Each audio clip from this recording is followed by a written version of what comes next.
Good evening, I'm Adrian Arsenault. And I'm Andrew Chang. Tonight, an optimistic British Columbia sets course for normal. This is indeed a good day, and one that I've been waiting for a long time. We'll tell you the date circled on the calendar. Also tonight, urgent pleas from worried Manitoba doctors. We're asking people to stay home, even if the government is not requiring. Did the province heed their call for action? Fresh concerns about digging for shellfish. I tried to tell them, you shouldn't be picking up those things. And a year after his murder, imagining George Floyd's legacy in pictures and in words. If it were my life under his knee, how would you save mine? This is The National.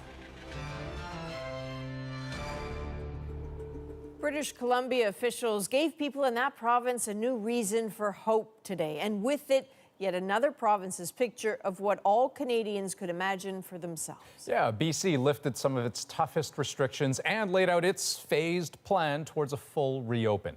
The scope, pretty ambitious, with the prospect of freer summertime activities and some much-needed relief for industries hard hit by the pandemic. But it hinges on daily cases continuing to fall. Today, there were fewer than 300 for the first time since the start of February. And officials were out in force to give the good news. Briar Stewart looks at how life is already a bit different in the province. First thing this morning, restaurants in BC were back serving customers indoors. It's amazing how just being able to sit inside a restaurant can just feel like a sense of normal,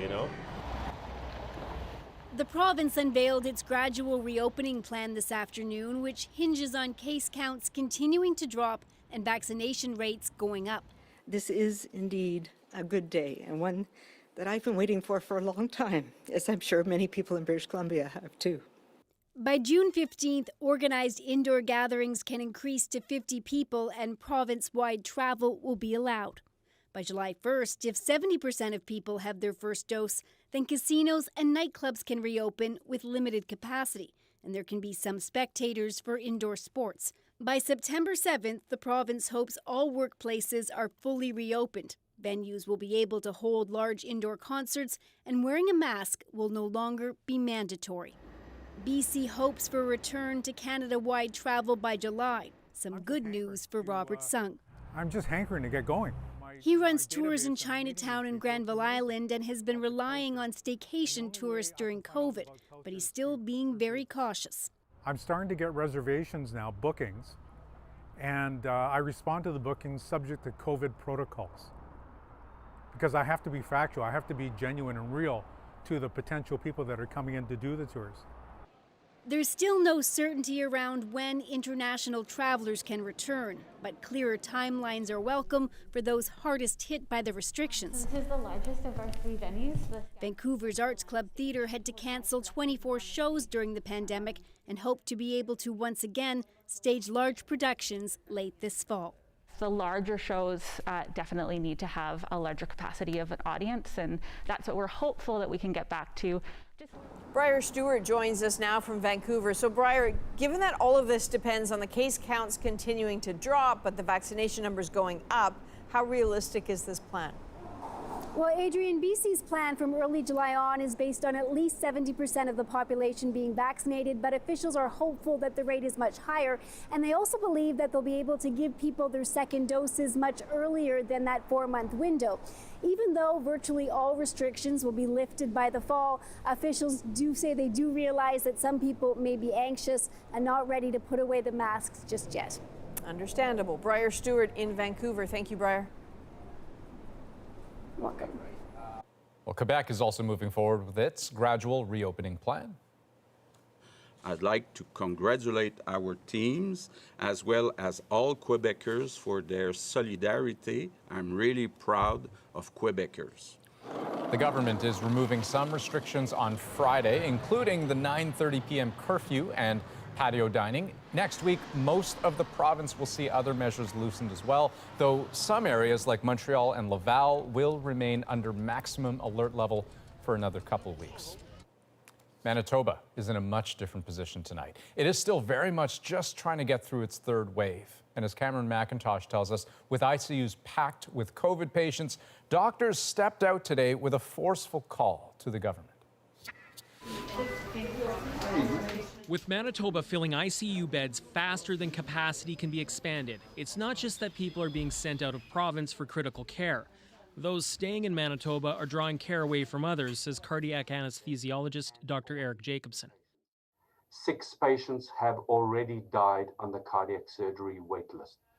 Nurses are being pulled from cardiac care to work in ICUs. It is only the most dire surgical procedures that are continuing now. He's one of several specialists today calling for a provincial stay-at-home order. We're asking people to stay home, even if the government is not requiring it. The province isn't disputing COVID is leading to non-COVID deaths, but how to deal with it is another issue. There's not a whole bunch more to restrict. For weeks, the chief medical officer and premier have defended restrictions many have criticized for not going far enough, soon enough. Today, tighter restrictions put in for the May-long weekend were extended until next weekend. Our restrictions will work. They've worked before. The premier insisting most getting sick now are either not vaccinated or flouting rules. I don't have a lot of sympathy left for people who disobey public health orders knowingly and willingly. The test positivity rate in Winnipeg is nearly 16%. 18 ICU patients are being treated in Ontario. Saskatchewan says it will accept 5 others. We're preparing to deploy. Meanwhile, the Prime Minister says he's sending extra nurses, contact tracers, and therapists, along with any other help Manitoba wants. My job as a federal leader is to be there to support Canadians in every corner of the country, not to judge how provinces have managed it. Okay, so Cam, the Prime Minister not wanting to judge there, but there is plenty of criticism out there. Yeah, I mean, there's plenty of people doing enough judging in this province as it is, basically between politicians, the public, the healthcare community. Everyone's frustrated. Everyone's tired. Of course, it's been 15 months of this. And, you know, the numbers just aren't improving. Manitoba today says it will now expand ICU capacity again to 146 beds. Andrew, there were 72 at the beginning of the pandemic. Cam McIntosh, thank you. Moderna says it plans to ask Canada to authorize its vaccine for 12 to 17-year-olds early next month. The company says a study of 3,700 kids found the shot is both safe and effective for that age group. They would get the same 2-dose regime as adults. Right now, kids in Canada 12 and up can only get the Pfizer vaccine. Well, teachers and parents across the country are concerned about the pandemic's impact on the progress of students. In Ontario, where virtual school was a reality for long stretches, some say repeating a grade should be an option. Deanna Sumanek-Johnson has the story. 1, 2, 3, 4. Born in late December, Nicholas Madot has the challenge of being the youngest kid in class. Now add the disruptions of the past year, and his parents think he should repeat senior kindergarten rather than enter grade 1 in September. And we feel like he's being cheated out of his experience a little bit as a result of the circumstances that we find ourselves in right now. The school board denied their request, so they enlisted the help of this education consultant who says she's had several clients ask for the same thing. The parent should be asked what their choice is, just like they were asked whether their child is returning to in-person or virtual learning for next year. It should be part of the same type of choice and conversation. Parents and teachers agree COVID-19 disruptions have caused kids to fall behind academically. Learning loss emerged as a major concern for more than 9,000 educators who completed a recent CBC News questionnaire. But school boards aren't likely to support holding students back. We've always seen a range of student achievement and student success and what that looks like. And we meet every student where they're at and move them forward. So that strategy is going to stay. It's a good strategy in normal times, says this academic. But in such an abnormal year, with no other clear plan to help kids, repeating a grade should be on the table. Given that we are not seeing such broad-based reforms, we have to rethink whether or not that might be a feasible or a strategy. It's not the best strategy, but it might be the least worst strategy.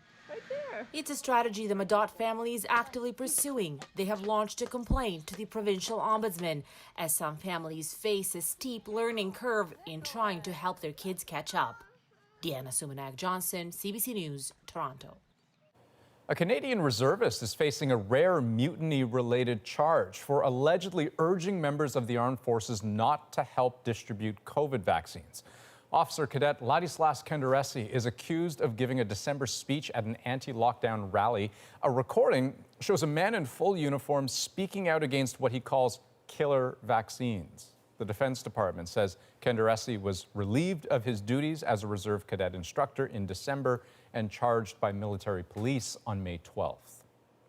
Now, as the military and the government face sharp criticism for not doing enough to stop sexual misconduct in the armed forces, a new accusation is adding yet another dimension to the crisis. As Murray Brewster tells us, this time it's a civilian employee who's speaking out. These days, Krystina Maclean finds comfort in a meditation routine, a contrast to the 5 years she spent on Defense Department tugs and barges. I felt alone. I felt scared to work with these guys. I didn't feel like I was going to be protected. I didn't feel like one of the boys. Far from protected, she says she was abused, called racist names, and subjected to sexist taunts. Her tipping point came when the captain of her boat pulled his pants down to moon another tug in view of his own crew. Maclean filed a grievance.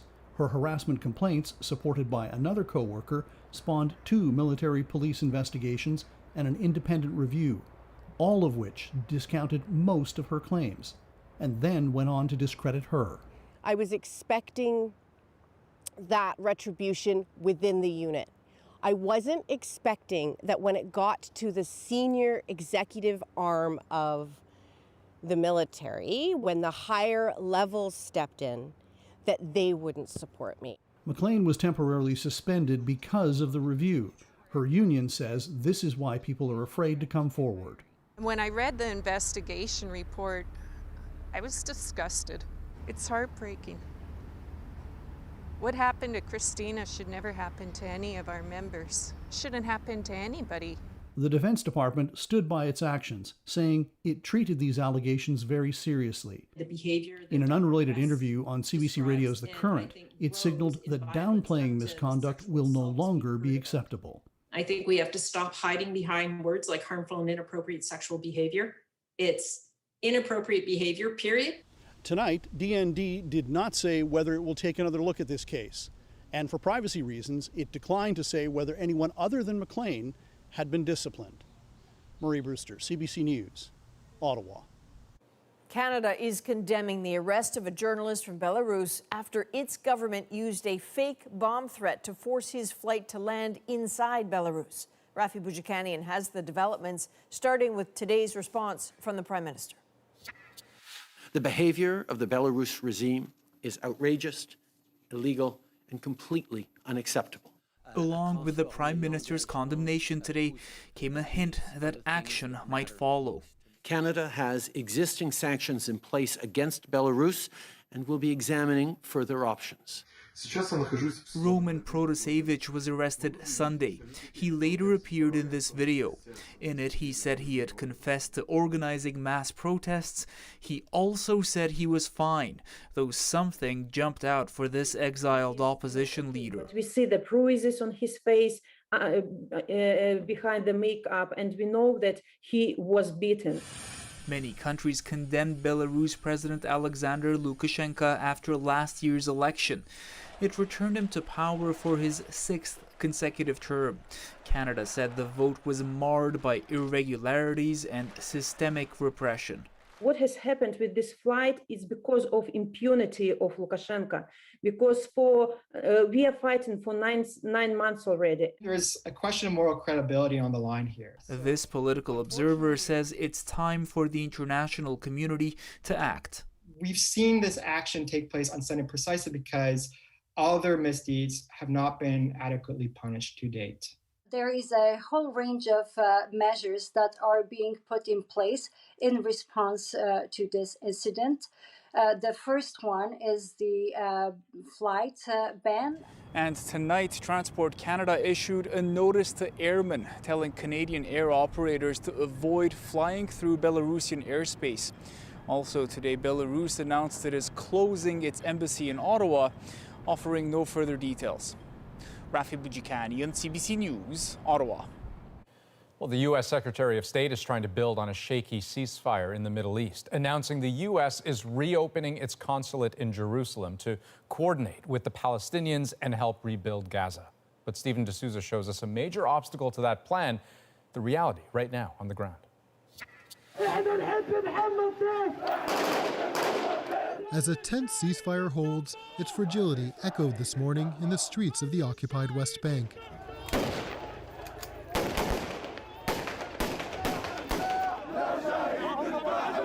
At this funeral for a young Palestinian man, it's clear the tension is right at the surface. People here say he was an innocent, wrongly targeted and killed by Israeli security forces.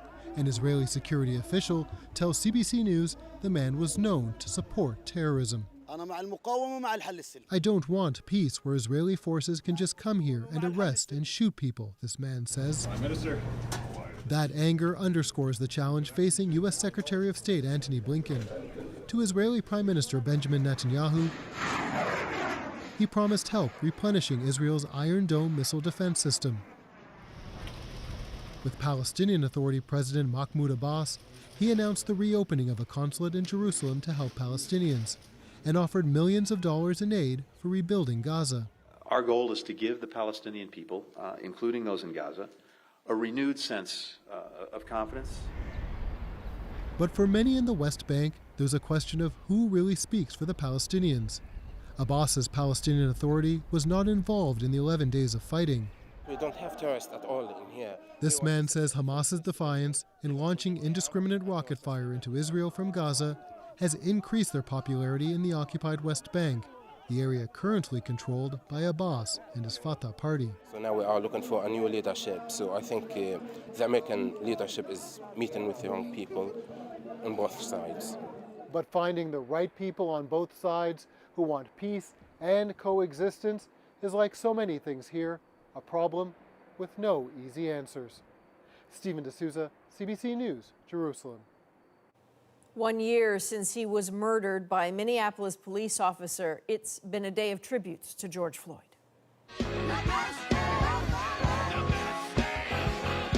In cities across the United States and the world, rallies in Floyd's memory and moments of reflection, not just about his death, but the promise of change it sparked around racial justice and police brutality. Susan Ormison looks at where that change stands 1 year on. Say his name. George Floyd. From the White House and an hour with President Biden. It was great. He's a genuine guy. They always speak from the heart. To Capitol Hill urging lawmakers to pass a police reform bill in Floyd's name. We need to get this taken care of because just like Gianna said, your dad is going to do it. George Floyd. In the years since his murder, Floyd family members have emerged as powerful advocates. It's almost like an awakening when suddenly there were other people saying, we see you, we hear you, we feel the pain. Today, marches and memorials in Atlanta, New York, Minneapolis. But 1 year on, the reality that passions unleashed across America can fade, says Mark Morial, president of the Urban League. I believe this is a new moment. I believe this moment has a chance to be a movement. I feel the energy, but I'm not naive to the backlash. As if to underscore the challenge, this morning at George Floyd Square, gunshots, people fleeing, one person injured. 30 states have enacted various new policing laws, even as calls for fundamental police reform have so far largely failed. If you can't get little piecemeal, watered down reforms like the George Floyd Policing Act through Congress, then how will we ever get anything of any substance? Still, recognition that Floyd has inspired a new generation of activists who will wield their power in ways unimaginable a year ago. There is a big push to get that George Floyd Justice in Policing Act through Congress to show at least one tangible outcome. But to do that, it may come up short on police accountability. Susan Ormiston, CBC News, Washington. Well, George Floyd's murder prompted a conversation about systemic racism. Tonight, Ontario's first poet laureate marks Floyd's death. What do you see when you look into my eyes? How will you ensure my communities thrive? Randell Adjay's reflections in his first public performance. Plus, some Canadian entrepreneurs are betting on a coming surge in travel and launching new airlines in anticipation. Whoa, what are you doing? Interesting timing. Are you nuts? But first, digging for clams as a new pandemic hobby. What's the harm? The worst fear is that someone gets sick and possibly dies. We'll explain.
Floodwaters have triggered another state of emergency in the Northwest Territories, this time in Fort Good Hope, which sits on the bank of the rising Mackenzie River. At least 5 homes have already seen damage. Communities further upstream are still recovering from floods caused by the spring breakup more than 2 weeks ago. Well, on the beaches of British Columbia, officials say they are seeing 3 times more people out digging for clams than they did pre-pandemic. Problem is, it's illegal. And as Susanna De Silva tells us, it can be lethal as well. The sun is up, the tide is out, and the search is on. First time come here, I just want to exercise and have fun. Flora Chu said she was unaware it's illegal to dig for clams. Bivalve shellfish harvesting hasn't been allowed for decades in the Lower Mainland because they can be toxic, though she isn't worried about getting sick. With the chicken to cook, it's yummy food, soup. Well, the worst fear is that someone gets sick and possibly dies. Bivalve shellfish, including clams and mussels, are filter feeders, so contaminants build up in their systems. Pollution, but also naturally occurring biotoxins. They can be poisonous and fatal. Can affect primarily the elderly, the young, little kids, and people with weakened immune systems. You know, we worry about people handling contaminated shellfish, especially kids. They like to play with things. They like to play with, maybe collect shellfish, and then, of course, their fingers go in their mouths. Harvesting clams is illegal, but catching crabs is legal with a license. And some regular crabbers try to explain the rules. I tried to tell them, It's very tight. You shouldn't be picking up those things. But some of them understand, they will stop. But then when we walk away and turn around, they start picking again. So they just ignore you. So I just think there should be more signs posted.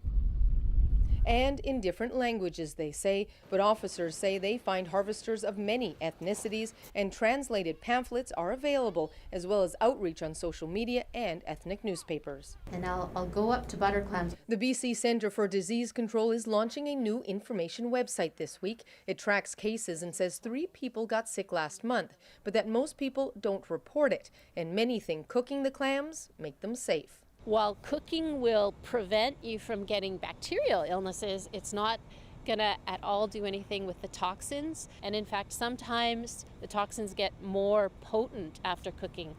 And besides the wide variety of illnesses, harvesters can also face fines starting at $250. Susanna Da Silva, CBC News, Delta, British Columbia. Along the Mississippi Delta, it is starting to sound like normal again. The iconic music of the American South can be heard in clubs again, but it was a long road to get there.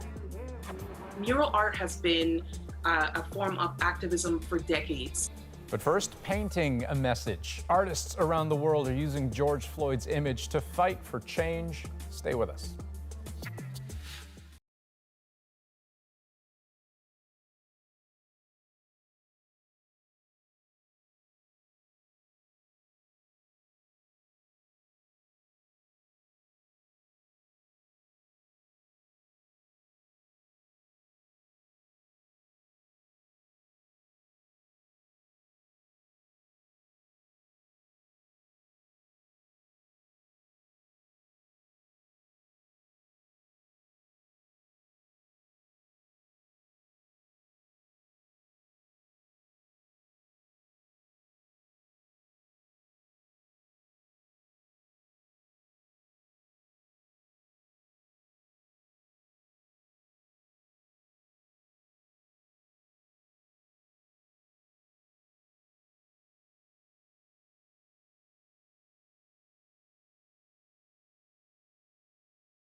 Welcome back.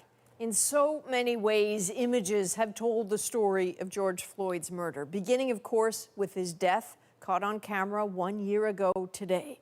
Other images, like this one, aim to restore his dignity. Artists have etched it onto walls and streets around the world. 1 year on, the paint has faded on some, and others have been defaced with hateful messages, as you're about to see. We asked 3 of the artists what they think has really changed.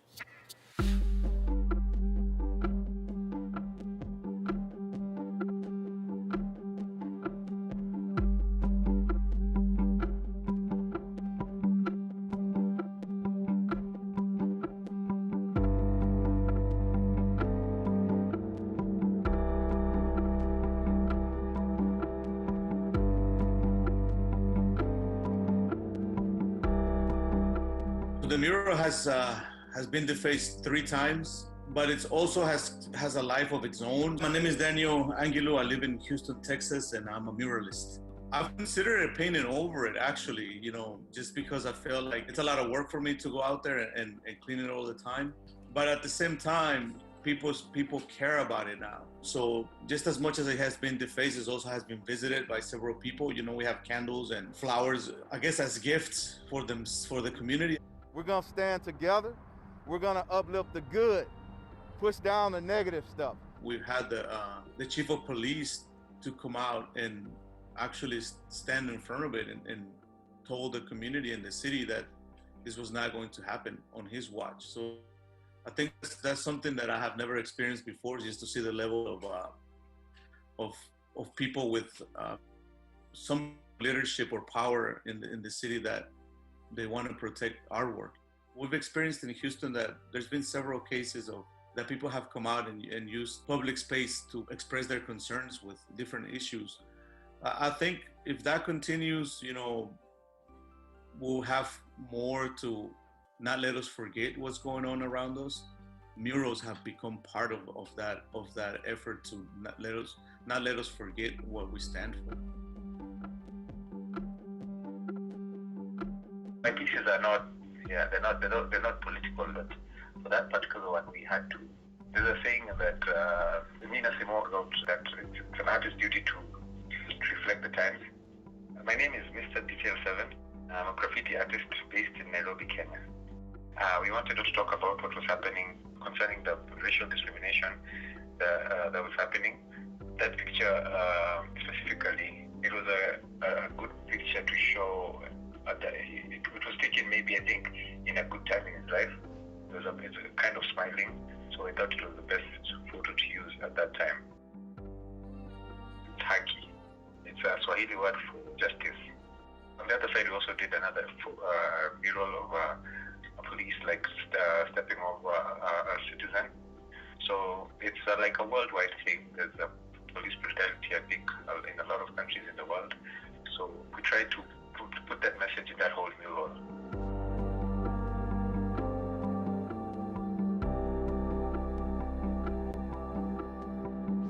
The message, no, it hasn't faded.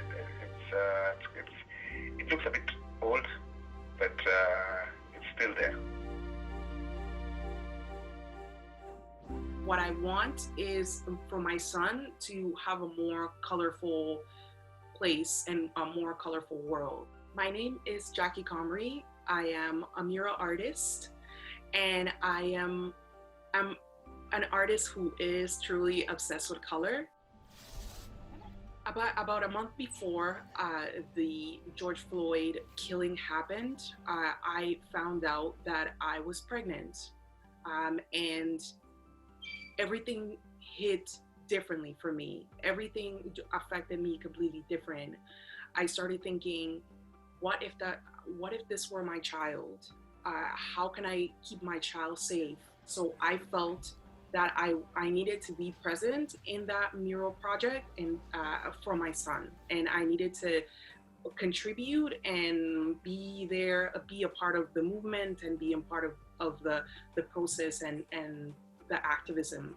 Of course, there was a street mural, so because of the cars going by, it's already faded over time. There was a few people that actually rode their bikes on top of the letters and on top of the actual mural while we were producing it.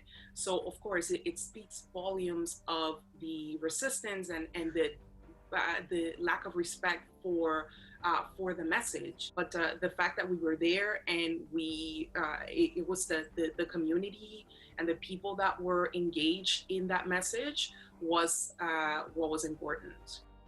I think the face of George Floyd, and I think that the murals that are being produced, it will continue. Mural art has been a form of activism for decades. It's nothing new. Working in public art and in the public realm, I have a responsibility to use my platform for social change.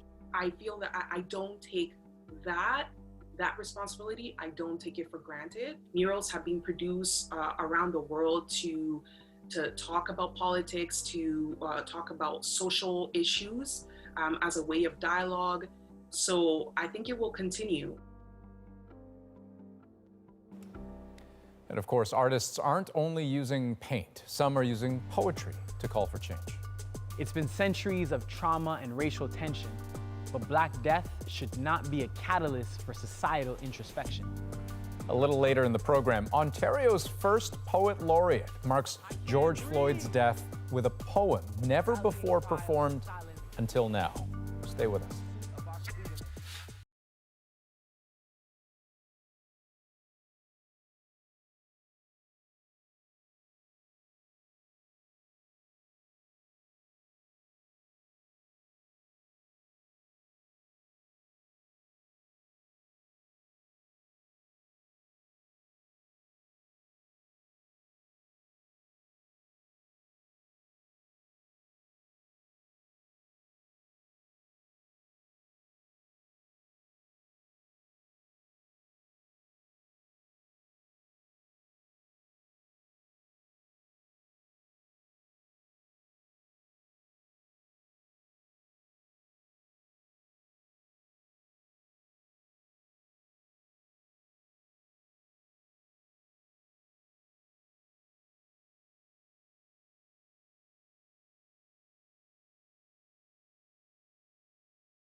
The U.S. has just hit an immunization milestone. Half the adult population is now fully vaccinated. That's 2 doses. With that, life in many places there is quickly changing. Imagine bars, restaurants, concert halls filling up with increasingly maskless crowds. And in a storied American heartland of blues, country, and rock and roll, the effect is transformational. Alex Panetta traveled from Clarksdale, Mississippi to Memphis and then to Nashville to hear the return of sounds the pandemic had silenced.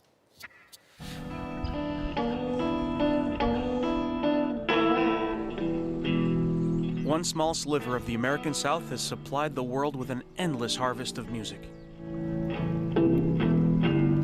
The blues, country, rock and roll, all born near the Mississippi Delta. Bill Howlin' Mad Perry describes in just one word the deadly year that silenced so much music. Hell.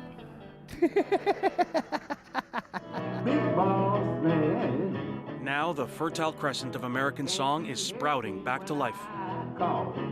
In Clarksdale, Mississippi, as in much of America, the show is back on, and normalcy never sounded sweeter. Can't you hear me when I call? This is what keeps the spirit inside of me alive.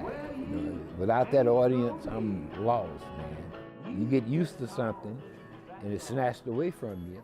It hurts. It hurts real bad. Oh, and now it's back. Now it's back, and I love it. This town is known for its blues. Many clubs, like Ground Zero, have just reopened after sitting silent for 1 year. It trickled down to nothing. We went from a city that had live music every single day to only 1, maybe 2 venues being open. So what exactly are we looking at here? So these are plastic partitions. It's back open with new protective glass and a new optimism. Oh, I'm thinking about the brighter days, the brighter side. I think in my heart of hearts, I think it's going to get better. I think the vaccine is going to help a lot. This region has been deserted once before. Millions fled the South in pursuit of a better life to cities like Chicago, Detroit, New York. Some stayed closer to home. In nearby Memphis, B.B. King's Blues Club, one of the city's best-known venues, almost went out of business. But now, it's half full again. Customers are coming back, and face masks are coming off. Y'all excited to be here? Yeah! I'm Graham, I'll be your tour guide. Tourists are returning to one of the city's best-known destinations, Sun Studio. As we listen to tunes down here, you'll be hearing them bounce off the same walls that recorded them. Guide Graham Winchester talks about the legends that got their start here. B.B. King, Jerry Lee Lewis, Johnny Cash, Elvis. We can listen in on the moment that he debuted Elvis on public radio. Well, that's all right, Mama. That's all right for you. This is a room that people come from all over the world to stand in, and to think that even like one person couldn't get that experience while we were closed bums me out. But Graham doesn't just talk about music. He can really, really play it. He plays in 9 bands, teaches, and gives tours. And this past year, everything dried up. To pay the bills, he repurposed furniture. Now, Graham's gig schedule is filling up, and he's shared tears with fans at his first shows. This pandemic has truly changed like the way that we feel about music and how grateful we are to play it and go see it. I mean, it's not just something you say, it really is real. A few hours east in Nashville is the Grand Ole Opry, the cathedral of country music, and its pews are packed again. It's just reopened to full capacity.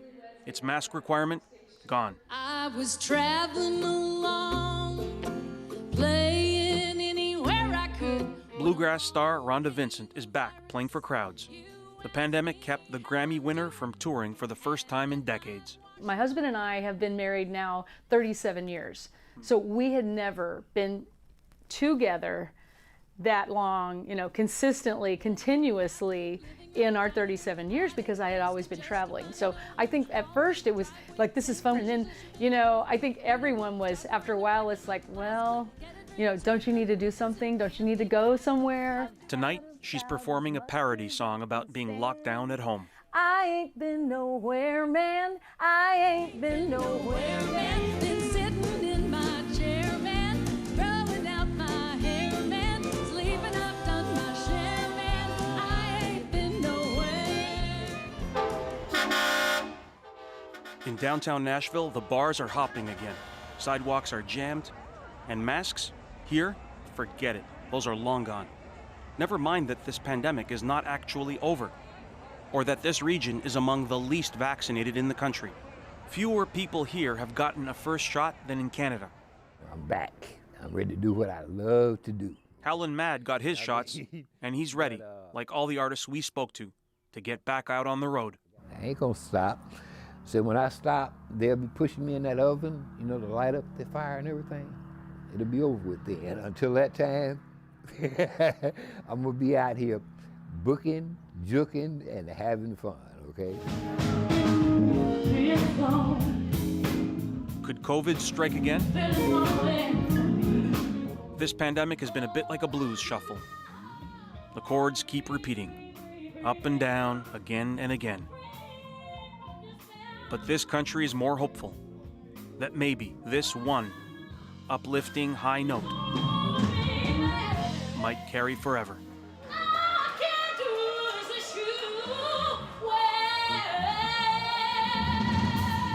Alexander Panetta, CBC News, Memphis. Great.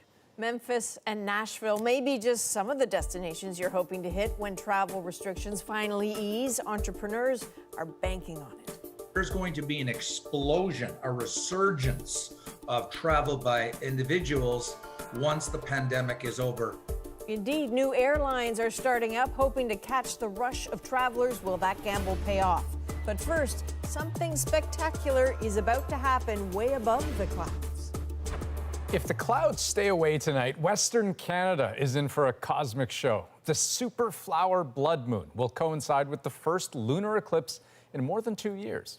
So in the wee hours, the Earth will come between the sun and the moon will be the closest it gets to Earth in its monthly orbit. That will make it appear larger than usual. Then, for about 15 minutes, the Earth will totally eclipse the sun, turning the moon a deep red. Pretty cool, right? But there is a catch. It'll mainly be visible in the Pacific time zone starting just after 4 in the morning.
Welcome back. An update now on a story we brought you earlier this month. An Ontario voice actor says social media giant TikTok has changed its North American text-to-speech voice. Bev Standing is suing the owners of TikTok for allegedly using her voice for the app's text-to-voice feature without her consent. She says older videos with her voice are still on the platform, but says no new ones will be made. After all the pain the airline industry has endured, it is looking forward to the end of the pandemic. As many Canadians begin dreaming of travel, Canada's major carriers cannot wait. But as Peter Armstrong shows, brand new airlines hope to ride a current of pent-up demand. There's still something dreamlike about planning a trip. To many, the idea of hopping on a flight to some sun-soaked beach feels almost outlandish. So imagine how people would react if you told them in the midst of all this, you were launching a new airline. And people go, whoa, what are you doing? Interesting timing. Are you nuts? But this serial entrepreneur says now is the time to strike. So his new airline is cutting deals with airports starved of revenue and picking up equipment at rock bottom prices. We're able to get airplanes at one heck of a price. Low-cost Canada Jetlines will start by focusing on flights to sun destinations. It's part of a wave of new airlines rushing to grab part of an expected travel bonanza when restrictions finally lift for good. Online travel sites in the U.S. are already seeing a major uptick in bookings. With the vaccine rollout, we've seen a lot of that pent-up demand start to translate into more bookings. Through the pandemic, airlines lost billions of dollars, laid off thousands of workers, and worried the industry may have changed forever. I have rejected that theory from the beginning. Sure, there may not be as much business travel as companies communicate more by Zoom, but commercial travel may be set to rise as research indicates older Canadians plan to travel more, a phenomenon that will only be boosted by the end of the pandemic. There's going to be an explosion, a resurgence of travel by individuals once the pandemic is over. So new airlines have a brief window to get their financing in order, get their planes, and find customers. It's now or never. That's what's fueling Ravinder Minhas, a startup way of looking at opportunity. Where it looks like things are down is the best time to get in. And yes, things are still down, but it feels like better days are just ahead. And if all these new airlines do take off, that means more options and just maybe lower prices for consumers when travel restrictions finally give way. Peter Armstrong, CBC News, Toronto. We shall see. Okay, for this man, his pen is a form of protest. If it were my life under his knee, how would you save mine? What Ontario's first poet laureate has to say about the one-year anniversary of the killing of George Floyd.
May is Asian Heritage Month. Follow at CBC for hashtag proudly Asian Canadian stories from across the country.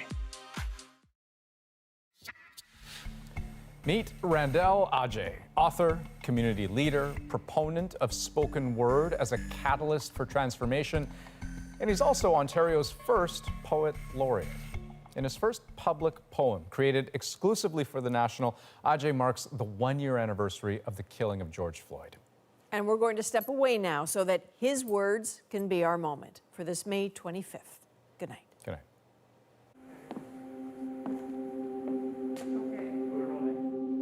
I am coated in melanated skin. No one's opinion of me has to become my reality. It pains me to think the perceptions of this skin have turned into unjustifiable casualties. One day, our freedom is destined. The solidarity of our plight is effervescent, but the atrocities against our pigment have become fluorescent. On May 25th, 2020, the journey to racial equity took a shift, but I am disappointed. It took the murder of another black man on our screen to see the bigger picture more clearly. No one leaves our homes with the hopes of dying so their lives can propel social change. Please take a moment and say their names. George Floyd is one of many who died by an officer of the law, a job meant to serve and protect. Instead, he put a knee to his neck. Without the camera footage, would you even know it happened? Can true justice be imagined? It's hard to be satisfied with the guilty verdict. Ma'Khia Bryan died just 20 minutes after we all heard it. It's been centuries of trauma and racial tension, but Black death should not be a catalyst for societal introspection. We are alchemists, transforming pain into progression, turning 9 minutes and 29 seconds into lessons. I can't breathe! A rallying cry of a silenced existence. The pursuit of our freedom is celestial to us. The spirits of our ancestors revisit us from above. Resistance is fundamental as we affirm Black joy and love. The resilience of African people is fueled by ancestral pain. Our interconnectedness weaves a spirit of community that runs in our veins. We must forge a community free of racial discrimination, confront a deep-rooted history of injustice and hatred within our nation. The loss of life should not be trivialized. As we search for meaningful reform, humanizing Blackness should be a norm. Moving beyond solidarity statements and performative actions must be prioritized. For relationship building with Black communities to be formalized. I am an African, an embodiment of cultural memories and ancestral legacies. I come from brilliance, joy, and excellence. What do you see when you look into my eyes? How will you ensure my communities thrive? If it were my life under his knee, how would you save mine? Thank you.